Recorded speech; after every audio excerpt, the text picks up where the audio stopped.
ভাই রে ভাই, জানলে তো অবাক হবেন। আজকের যে ঘটনাটা ঘটছে এটা জানলে আপনারা সবাই প্রত্যেকে অবাক হবেন।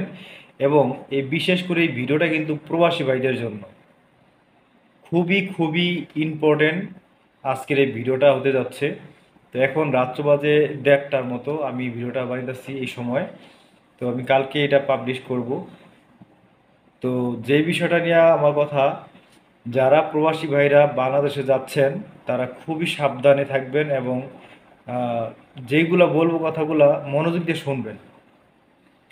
তো আজকের যে ঘটনা ঘটছে সেটা থেকে আমাদের শিক্ষণীয়, এবং প্রবাসী ভাইরা এখান থেকে অনেক কিছু শিখার আছে, যার জন্য আমি ভিডিও করব।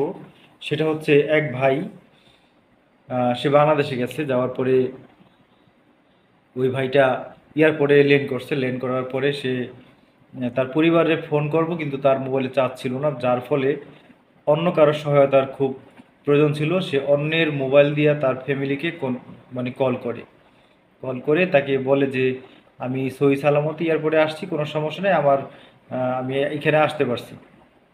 তো তারা নিশ্চিত করে যে আমি এখানে আসছি, কোনো সমস্যা নেই, এটা বলে সে রাইখা দেয়।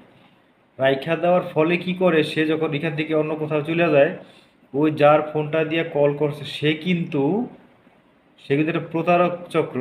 সে ওই একই নাম্বার আবার ফোন করে, ফোন করে বলে যে আপনার কি হয়, সে তো একটা বিপদে পড়ছে, এখানে আমাদের অনেকগুলো কাগজপত্রের ঝামেলার কারণে সে আসতে পারতেছে না, তার জন্য এত টাকা দেন, এটা এমন বলবে যে এরকম একটা এরকম। তো এরকম করছে, করার পরে সে বলছে যে এত টাকা দিতে হবে, মানে 30,000 টাকা তাকে দিতে হবে, নাইলে এখান থেকে তাকে ছাড়বে না। তো ফ্যামিলির লোকজন, তার ওয়াইফ, সে তো খুব মাথা গরম হয়েছে, কি কি অবস্থা, কি করবো। তখন ওই বিকাশ নাম্বার দেওয়া হয়েছিল, ওই বিকাশ নাম্বারে কিন্তু সে 30,000 টাকা সে পাঠাইছে। পাঠানোর পরে গাইস, সে এয়ারপোর্টে বাইরে যাওয়ার সময় লাগেজগুলো সব পাওয়ার সময় আবার আরেকজনের ফোন দিয়ে নক করছে যে আমি লাগেজটাকে সব বুঝতে পারছি, কোনো সমস্যা নাই, আমি একটু পরেই বাসায় আসতেছি, গাড়ি আমি ভাড়া করছি, আসতেছি, কোনো টেনশন নাই। তো সে আবার শুনতে পাইলো যে এই ঘটনা, সেই প্রতারক চক্র কল করে তাকে এইসব কথা শুনে তার কাছ থেকে এত টাকা নেওয়া হয়ে গেছে। কিন্তু অতক্ষণ তো আর সেই লোকটা ওখানে থাকে না, বা তাকে তো কেউ চিনেও না। তো এই ভুলগুলো আমাদের প্রবাসী ভাইরা কখনোই করবেন না। আপনাদের ফোনের, মানে আপনাদের যখন ফোনের প্রয়োজন থাকবে সেটা অন্যভাবে নেবেন, কিন্তু এমন কারো এয়ারপোর্টের ভিতরে কারো তৃতীয় পক্ষর হ্যান্ডফোন বা মোবাইল নেবেন না, যার ফলে আপনার অনেক বড় সমস্যা হইতে পারে।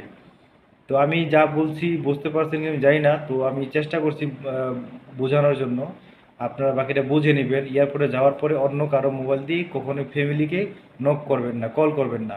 তারা কিন্তু আপনার অজান্তেই তাদের কাছ থেকে কন্ট্যাক্ট করে একটা বড় অঙ্কের অ্যামাউন্ট তারা চেয়ে বসবে, তখন কিন্তু আপনি দিতে বাধ্য, কারণ আপনার পরিবার কিন্তু আপনার জন্য খুবই আগ্রহে বসে থাকবে বা টেনশন করে, যার কারণে সে ধার দেনা করে হলেও কিন্তু সেই অ্যামাউন্টটা দেওয়ার চেষ্টা করবো। ততক্ষণে আপনার অনেক বড় লস হয়ে যাইব। তো এমন ভুলটা কেউ করবেন না, এই জন্য আজকে আমি ভিডিওটা বানাইলাম। তো সবাই অনেক ভালো থাকবেন, আর ভিডিওটা কেমন হয়েছে অবশ্যই আমাকে জানাবেন। সবাই সতর্ক থাকবেন। আল্লাহ হাফিজ।